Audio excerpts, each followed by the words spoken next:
Ito na ang latest ng Mixed Topics, mainit na showbiz ganap. Napapabalita na naman ngayon ang papalapit na ABS-CBN Ball 2025.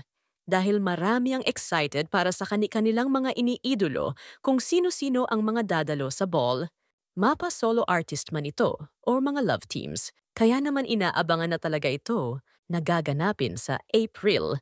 Pabonggahan din ng mga kasuotan ng mga artista at excited din ang mga fans na makita ang kanilang mga iniidolo, lalong-lalo ang mga trending ngayon na mga celebrities katulad nila Anthony Jennings at Maris Racal, Richard Gutierrez at Barbie Imperial. Kung magkakapartner sila sa darating na ABS-CBN Ball 2025, siyempre, hindi din mawawala sa listahan ng box office queen, Catherine Bernardo, dahil isa siya sa pinaka-inaabangan palagi sa mga malalaking event. Katulad nito, inaabangan umano ang kanyang kasuotan at kung sino ang kasama ni Catherine sa ball, since maingay ngayon ang pagkakaayos umano ni Daniel Padilla at Catherine Bernardo, may mga umaasa at nagbabakasakali na magkakasama ang dalawa sa ball, or at least man lang ay magbatian umano ang dalawa. May mga nagsasabi din na since nalilink si Mayor Mark Alcala kay Catherine, palaisipan din sa mga netizens kung magkakasama kaya ang dalawa o kung maimbitahan kaya si Mayor sa nasabing event.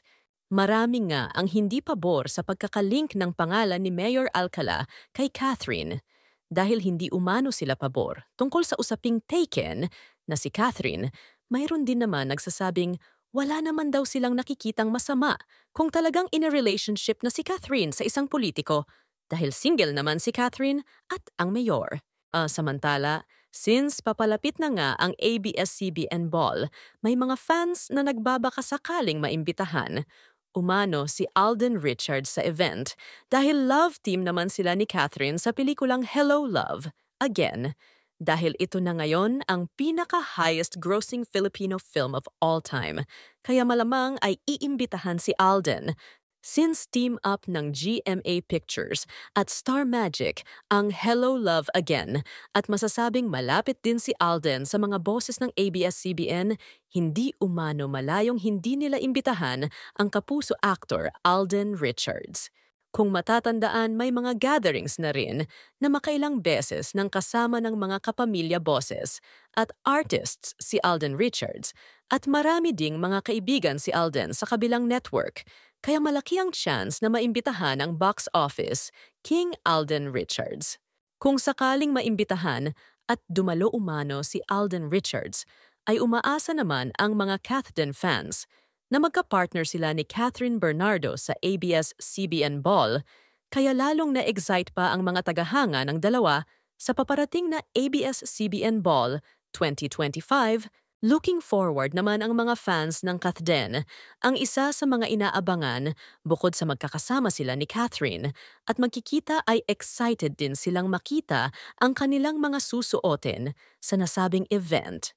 Magiging masaya daw ang ABS-CBN Ball kung makakadalo si Alden since maraming ka-close din naman si Alden sa mga kapamilya artists katulad nila Robbie Domingo, Paulo Avellino, Maymay Entrada at ang mga nakasama nila sa kanilang pelikulang Hello Love Again.